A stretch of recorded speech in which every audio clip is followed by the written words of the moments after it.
오늘 말씀은 사도행전 27장 33절에서 37절 말씀을 가지고 폭풍 속에서 베풀어진 성찬이라는 제목으로 말씀을 함께 나누겠습니다. 바울의 로마로 가는 마지막 전도 여정 가운데 바울이 알렉산드리아라는 배를 타고 항해를 시작했는데 그 시작한 후 14일 동안 거친 바다 위를 표류했습니다. 그 배는 화물과 죄수들을 싣고 압송하는 큰 화물선이었다, 이렇게 볼 수가 있습니다.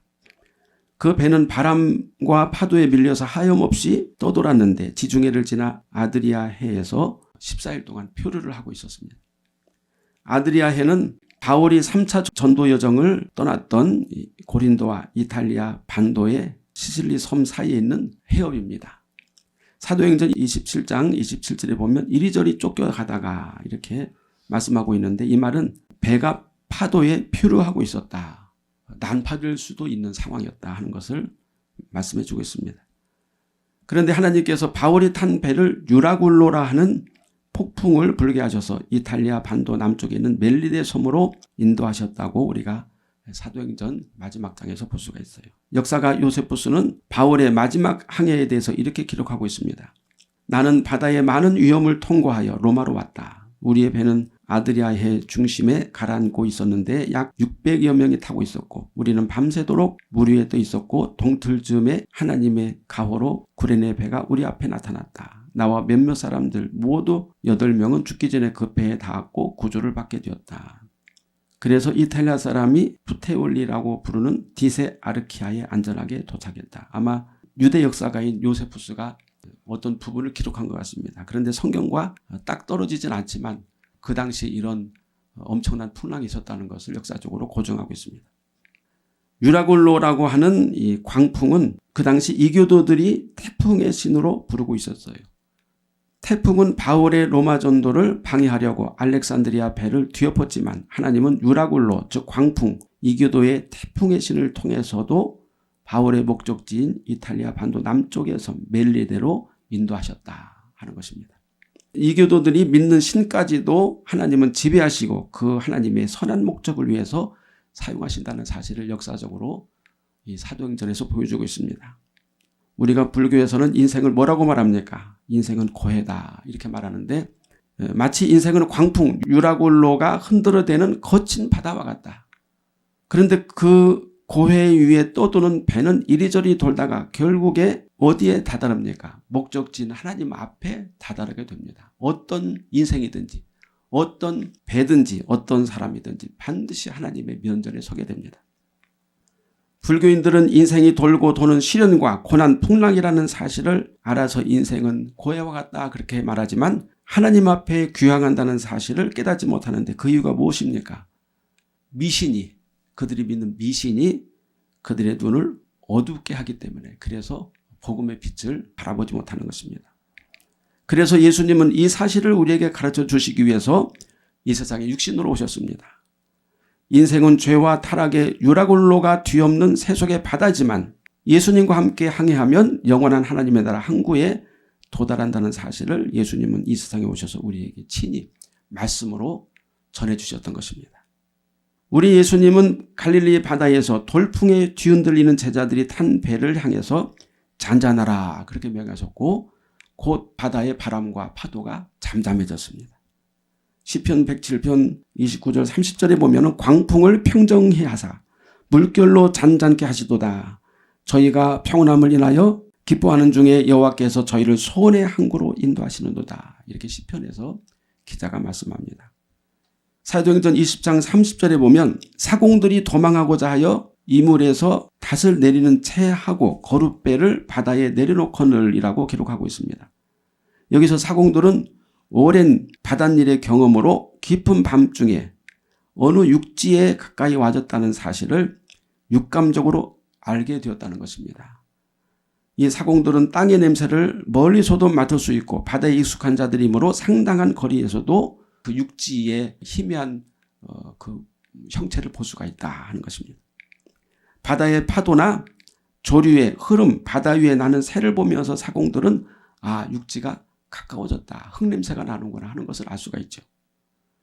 이러한 육지의 냄새는 사공들과 뱃사람들에게 삶에 대한 희망을 가지게 되었고 피곤하고 지친 항해 가운데서도 젖먹던 힘까지 내어서 마지막 박차를 가할 수 있는 동기가 될 수 있었던 것입니다.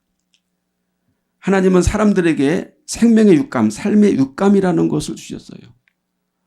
하나님은 일반 은총, 우리가 꼭 예수님을 믿고 하나님의 은혜를 깨닫지 못한다 하더라도 일반 은총 가운데서도 이러한 생의 육감이나 예감을 통해서 생명의 끈을 붙잡을 수 있는 동기를 부여하십니다. 그래서 예수 믿지 않은 사람들도 생의 어떤 동기를 가질 수 있어요. 삶의 어떤 원천을 발견할 수 있어요. 하나님께서 일반 은총으로 주셨어요. 하나님을 믿지 않는 사람들도 하나님이 주신 육감을 통해서 삶을 매우 긍정적으로 살 수 있다는 것입니다.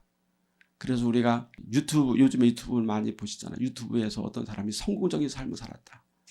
또 어떤 강연회에서 대단한 어떤 역경과 어려움 속에서도 자기의 뜻을 성취했다. 이런 동영상을 보면은 저 사람들은 예수 안 믿는데도 어떻게 저렇게 용기를 가지고 인생을 가치 있게 살 수 있을까 하면서 부러워하죠.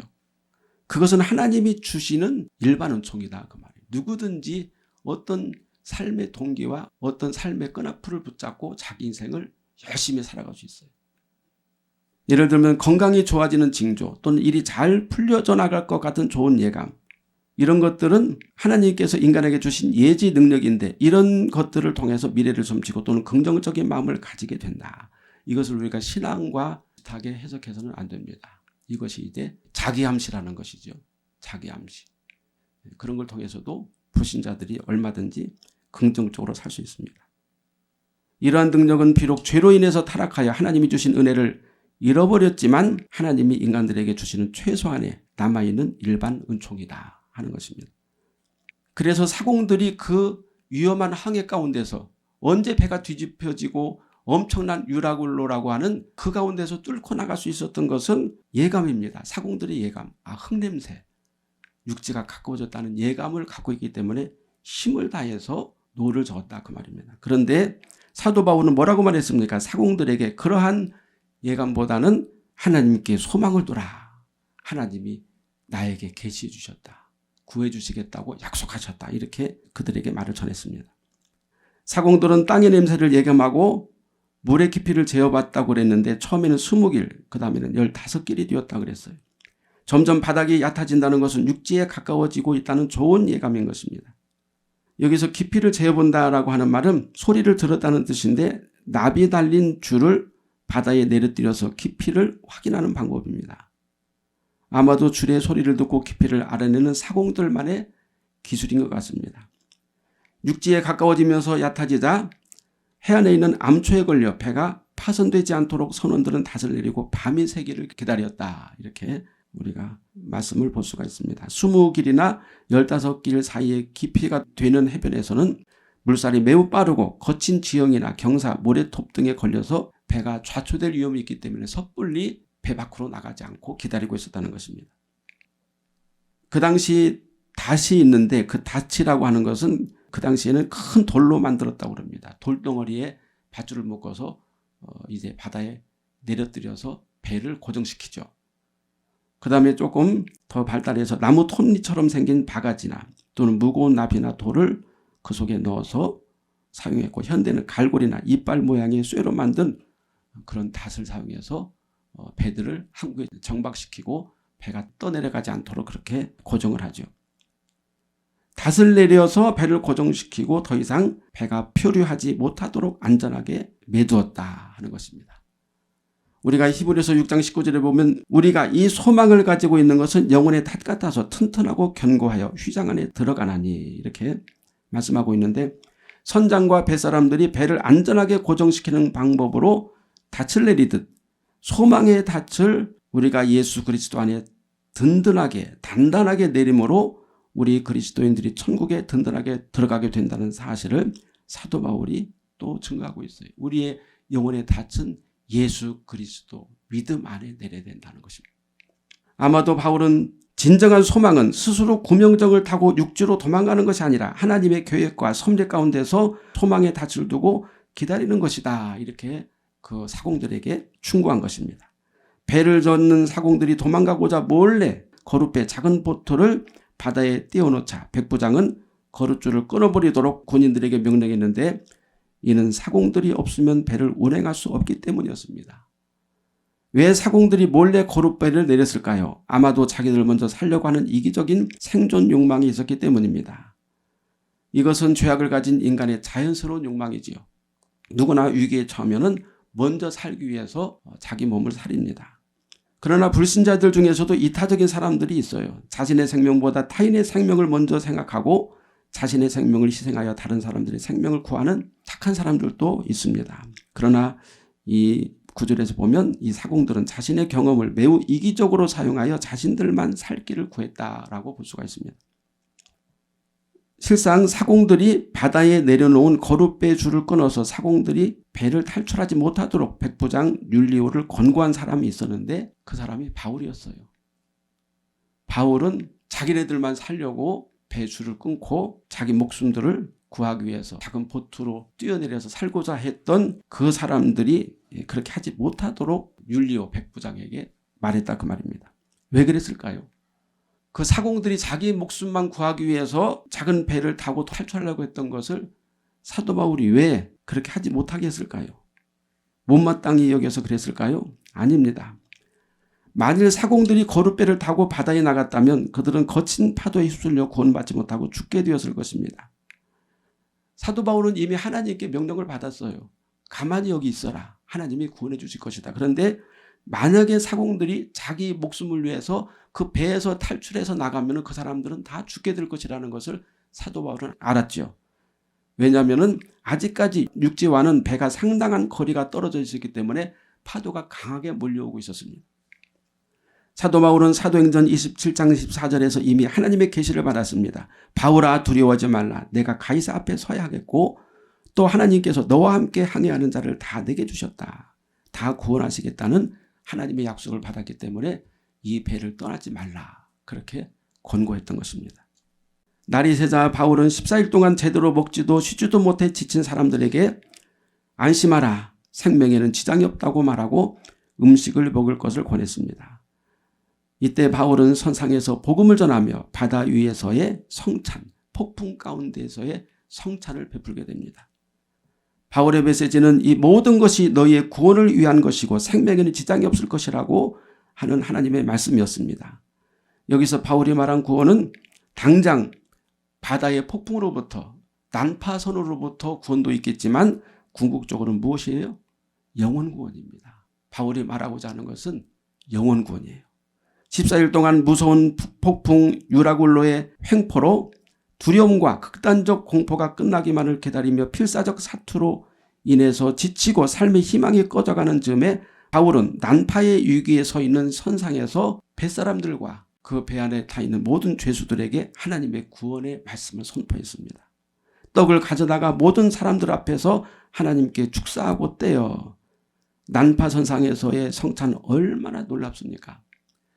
우리가 유명한 영화 타이타닉 혹시 보신 분, 마지막에 배가 점점점 가라앉을 때 악사들이 마지막으로 연주하는 그 찬송가가 있죠. 네 줄을 가까이 하게 하면, 마지막 배가 가라앉을 때까지 네 줄을 가까이 하게 하면 계속 연주하고 있었어요. 우리에게 굉장한 가르침을 주는 장면이죠. 바로 이러한 장면을 사도 바울이 난파선상에서 이렇게 물론 연출한 건 아니지만 축사를 하면서 마지막 성찬을 했던 것입니다. 어쩌면 마지막이 될 수도 있었던 성찬이었죠. 마치 주님께서 디베랴 들판에서 사람들에게 떡을 떼신 것과 같습니다.